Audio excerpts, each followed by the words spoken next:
When did Canada become a country? Our northern neighbors will sing about the true north strong and free on Canada Day, July 1. Here is why and how Canada came to be.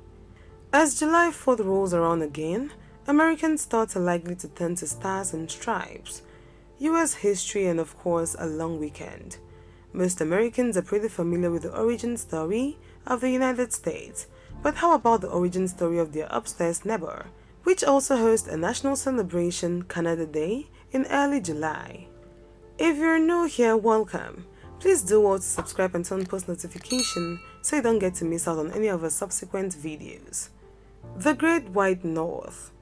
The country now known as Canada is generally the land between the Pacific, Atlantic and Arctic Oceans, plus 52,455 islands, and minus the state of Alaska. Canada's southern border is usually said to be the 49th parallel, though a July weather map might say that it's 30 degrees in Vancouver and 86 in Seattle. That's because Canada uses Celsius rather than Fahrenheit for temperature. While Canada's nickname is the Great White North, it's not because it's always snowing north of the border, as in Seattle. It's pretty rare for Vancouver to even ever see snow. Here are another 20 facts you never knew about Canada. Take a closer look at that map. The line at the 49th parallel marking the US border looks like it was drawn with a ruler from the Pacific until just after Winnipeg, Manitoba, near the east-west center of the country. Then the border dips south, cuts through 4 Great Lakes, and continues bumping up and down until it reaches the Atlantic Ocean between Maine and New Brunswick. Not only is a significant portion of Canada's soil below the 49th parallel, 72% of Canadians actually live south of it.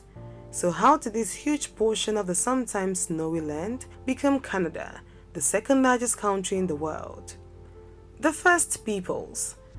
Indigenous peoples have lived on this huge landmass since about 21,000 BCE. One of its first names was Turtle Island, referring to all of North America, used by many people who spoke Algonquian and Iroquoian languages. Other First Nations used different names, as did European explorers when they started to arrive.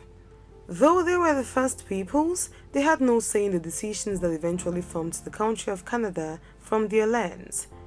Even their influence on the name of the country was the result of a misunderstanding. Indigenous peoples were forced to move from their lands to more remote areas that weren't wanted by the Europeans.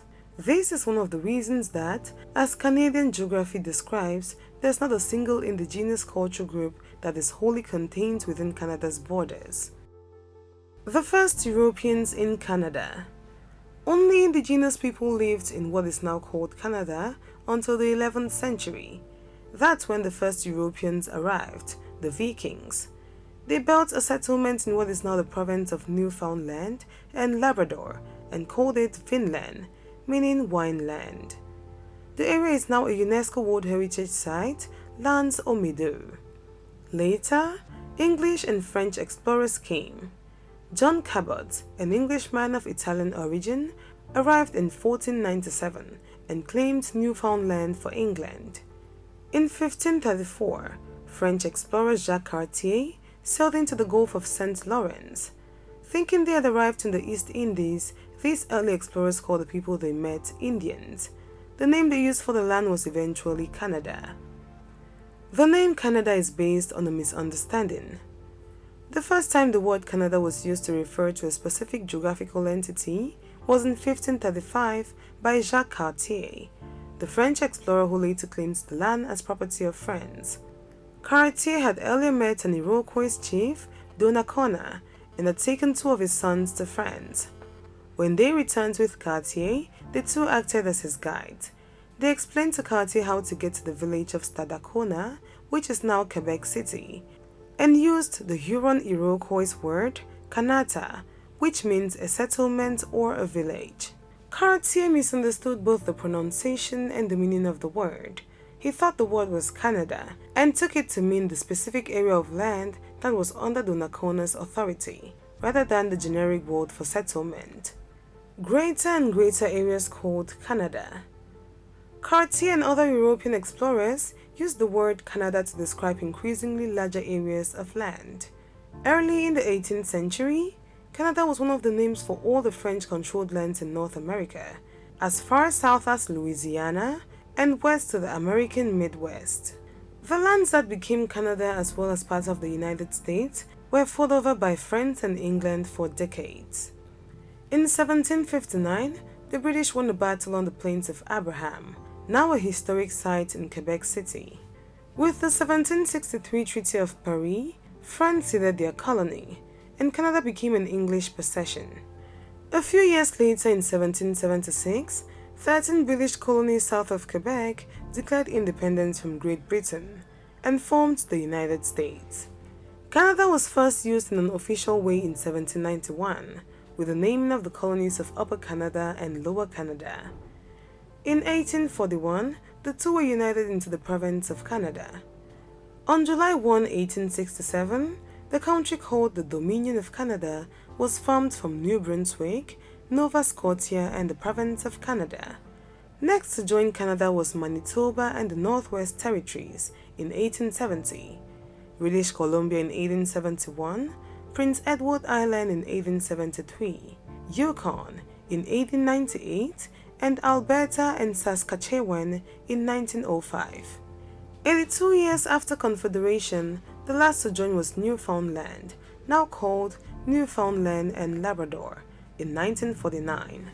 The territory of Nunavut was created from the Northwest Territories in 1999, giving Canada the 10 provinces and 3 territories it has today. Full independence only in 1982. Yes, you heard that right, 1982. Canada became a self-governing nation on July 1, 1867, with the British North America Act, and its independence increased over the years with full legal freedom granted in 1931 by the Statute of Westminster. But it was only on April 17, 1982, when the Constitution was repatriated, that Canada achieved full independence. That meant changes to the Constitution no longer needed to be approved by the British Parliament. Today's ties to Britain and France. Though an independent country, Canada maintains ties to both France and the United Kingdom. Queen Elizabeth II holds the title of Queen of Canada, and a picture is on Canadian stamps, money, and in government offices. The country has 2 official languages, French and English, which makes this curse word okay to say on the radio in Canada.